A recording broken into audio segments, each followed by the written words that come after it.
Hey guys, what's going on? Inception here, and welcome to another video. Ladies and gentlemen, today we have the Frank Rijkaard SBC to review.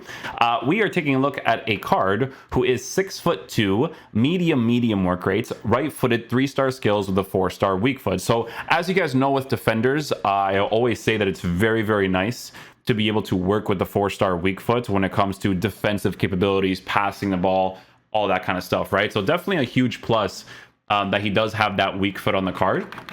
Player traits in game, he has none. In-game attributes, we are going to be giving this card the shadow chemistry style. Why? Because this card is a base lengthy player. So when you give him that shadow chemistry style, it should be able to utilize that pace of the card a little bit more while working with some pretty decent acceleration and sprint speed, right? So it definitely looks like it's well formatted for that. We're going to see how it performs in game. When it comes to shooting, he does have 84 shot power, which makes me assume he has no traits. He doesn't have like power head or anything like that. Because people have told me in the past that shot power being high is more for the heading, right? When it comes to like shooting for the headers, right? So I don't know if that's the case. I've never actually like researched that, but for some cards I've researched in the past or reviewed in the past, when they had higher shot power, their headers are kind of crazy, especially if they had the power header trait. But yeah, people usually say it's something about that. You know, with this card being a card that you could potentially play in the CDM position, I wouldn't necessarily mind that. However, you probably have to be a little bit mindful of his dribbling stats set up the way that it is, right? When it comes down to the defending of the card, when it comes down to the defending of the card, shadow chemistry style does put it in a very good area, right? So that with the length, the accelerates, good acceleration and sprint speed, should pop off really well in game. And then for physical capabilities, guys, excuse me, when you do a lot of intros and outros, your voice starts up, you know. Physicality wise, strength 88, 77 for strength, 87 for stamina. Again, it's not really poorly formatted, right? It would be nice to have a little bit higher aggression, because aggression with pace and lengthy is a very underrated thing to look at, right? So guys, Rijkaard definitely looks like a very interesting SBC that a lot of people are definitely going to be interested in regards to whether or not he offers a very solid in-game quality. So with this card, guys, in game, we are going to be using him in the center back position mostly. It's just to test out defensive capabilities for the most part, right? To see what he's like playing in those areas. With icons this year, I don't think they give links to like I don't know if they give links to like Dutch players, or is it like just by them? No, they might actually. It's a 1. Oh, but it only gives them a 1. You see that on the left side? By the way, I've never done actual full research on the chemistry system. I just kind of get it to 33 from obvious things. You know what I'm saying? Like that's what it kind of comes down to for me. I wonder if Tells actually gives more chemistry on this team. He does not. He actually loses. I'd have to put my fail here. This is me being super thing if I was going to do the review, right? When it comes to chemistry, you don't have to be like as thing about it, because you just need to get the 3 main guys on 3 and then that's it, right? But anyways, so with Rijkaard, we are going to be using him in the center back position, playing next to David Alaba. He'll be playing in the 4-2-3-1 formation, playing at right center back. So yeah, we'll see how he plays in game. Hopefully he is a beast.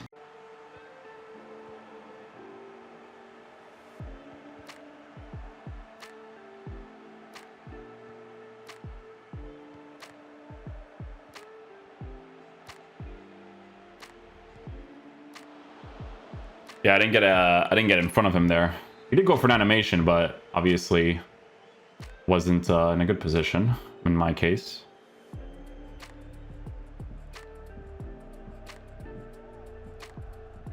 Kind of funny how I did the manual goalkeeping thing and he actually pushes inside the 18. You see that? That's actually interesting. It's a really effective way of scoring, right? So obviously you could push the goalkeeper, but it's actually really easy to be able to score that corner technique, which, by the way, I'm actually a huge fan of. I like that you can score that if you push your goalkeeper. I like that he actually goes in the net when I'm doing the goalkeeper thing. That's good.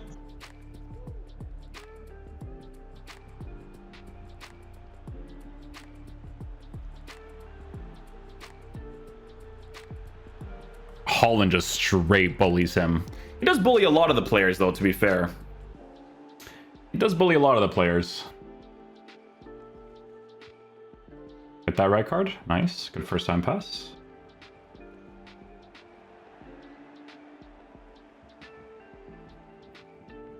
We'll take that.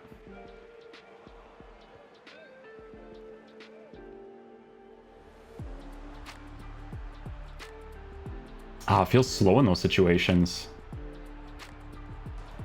Holland's really good at finishing. So, like, if he has the angle, you got to close him down.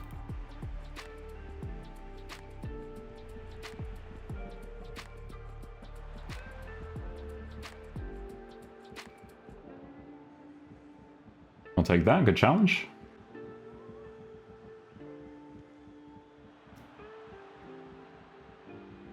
Yeah, the only reason why I get that is because of the bad touch there.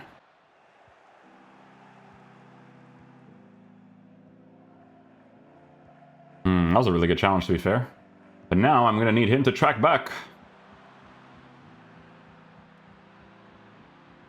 His lengthy is decent. It doesn't feel like crazy special, though, if that makes sense.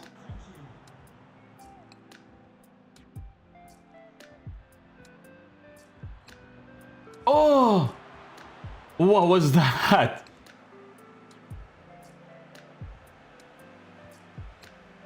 I'll take that with Rijkaard. I'll take that.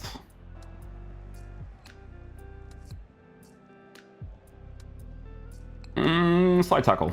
There you go. Ah. He's back, he's back, he's back.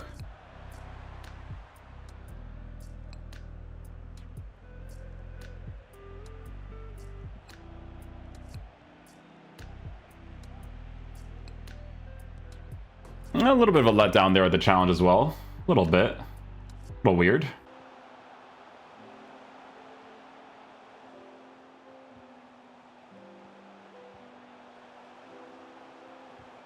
Nice. Overcommitted that space too, and he still did well. We'll take it.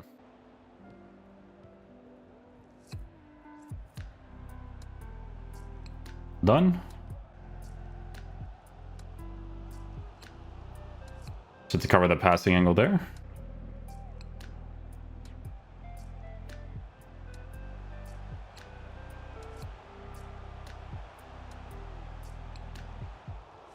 I don't know if that was him that blocked it or if it was Alaba. You guys know Alaba's a beast, so.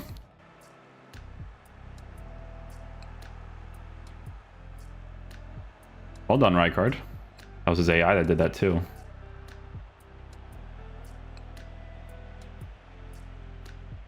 Nice. Pass back to the goalkeeper. Back again. And keep it going. Okay, guys, so final verdict on the Frank Rijkaard card. So, guys, listen, when we do reviews for center backs, we always overcommit certain areas to see how well players compensate in certain situations, right? In my opinion, I wasn't too crazy about this Frank Rijkaard card, although I don't think he's horrible either, right? It's one of those types of situations where you do have to be mindful of certain defensive things that you want to be able to do with this card, because Erling Haaland in general is a card that gets past people like crazy. Like, the lengthy players are very nice to use in the striker position. They get past people really nicely. It was one of those types of things where I didn't find him to be, you know, as saucy as someone like, you know, Koulibaly or Varane. Like, I think that those guys, they have like something about them that they just choose very good defensive animations, right? Like, it's probably the unique body type, whatever it may be. But those cards, for me, are better center backs, like if you're actually looking at it that way. However, it's weird to look at it that way because with a card like this being Dutch and being an icon SBC, I don't think the value of the SBC is horrible for what the card offers in game, right? Because obviously with him having decent pace, being a lengthy player on a shadow chemistry style, all of that works out well. In my opinion, though, from the experience that I had with the card, he did do some very weird things, right? Like I said, there were certain situations where, you know, I was trying to utilize his running, right, with the lengthy, and it didn't feel that fast. And you could see it even like off the ball wise, that it didn't feel that fast either, right? Like, it's still fast because obviously lengthy in this year's game is kind of crazy, but I felt like it could have been better, right? After using players like Varane and stuff, like, bro, trust me, Varane is like literally like, I think he's like 16K now. How much is this guy? Varane. How much is this guy? 10.5. Oh my, this guy's a monster, okay? He keeps going down in price. You know why he's got to go down in price? Because of people saying this card is bad. I don't understand where this comes from. How much is Koulibaly? Koulibaly is more than Varane.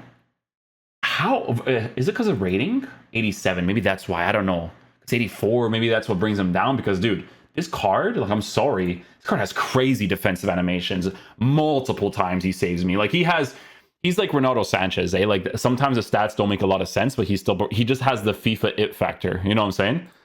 People overhype Araujo when this card exists. You know what I'm saying? Araujo doesn't touch Gold Kimpembe from back in the day. Varane probably touches the Gold Kimpembe from back in the day. Gold Kimpembe is actually still pretty decent nowadays, but Varane, man, I'm telling you guys, like, I very rarely ever have problems with this guy. I'm telling you, like, he's so consistent for me. So if we're doing comparisons in regards to that, like comparing one center back to another, I do prefer other ones. Like I said, he was kind of weird for me in certain cases, like even in the ones that I didn't commit that much. But for the most part, if for a Dutch center back as an SBC, it's not terrible, right? It's not terrible. It just wasn't really for me personally. So yeah, one of those types of SBCs, in my opinion, guys. Guys, thanks for watching the video. Hopefully you guys enjoyed. For those of you that always just skip to the end and just hear the verdict but didn't watch the gameplay part, watch the gameplay part. You guys will see what I'm talking about. I'll catch you guys for the next video. Peace out, dudes. Love you guys.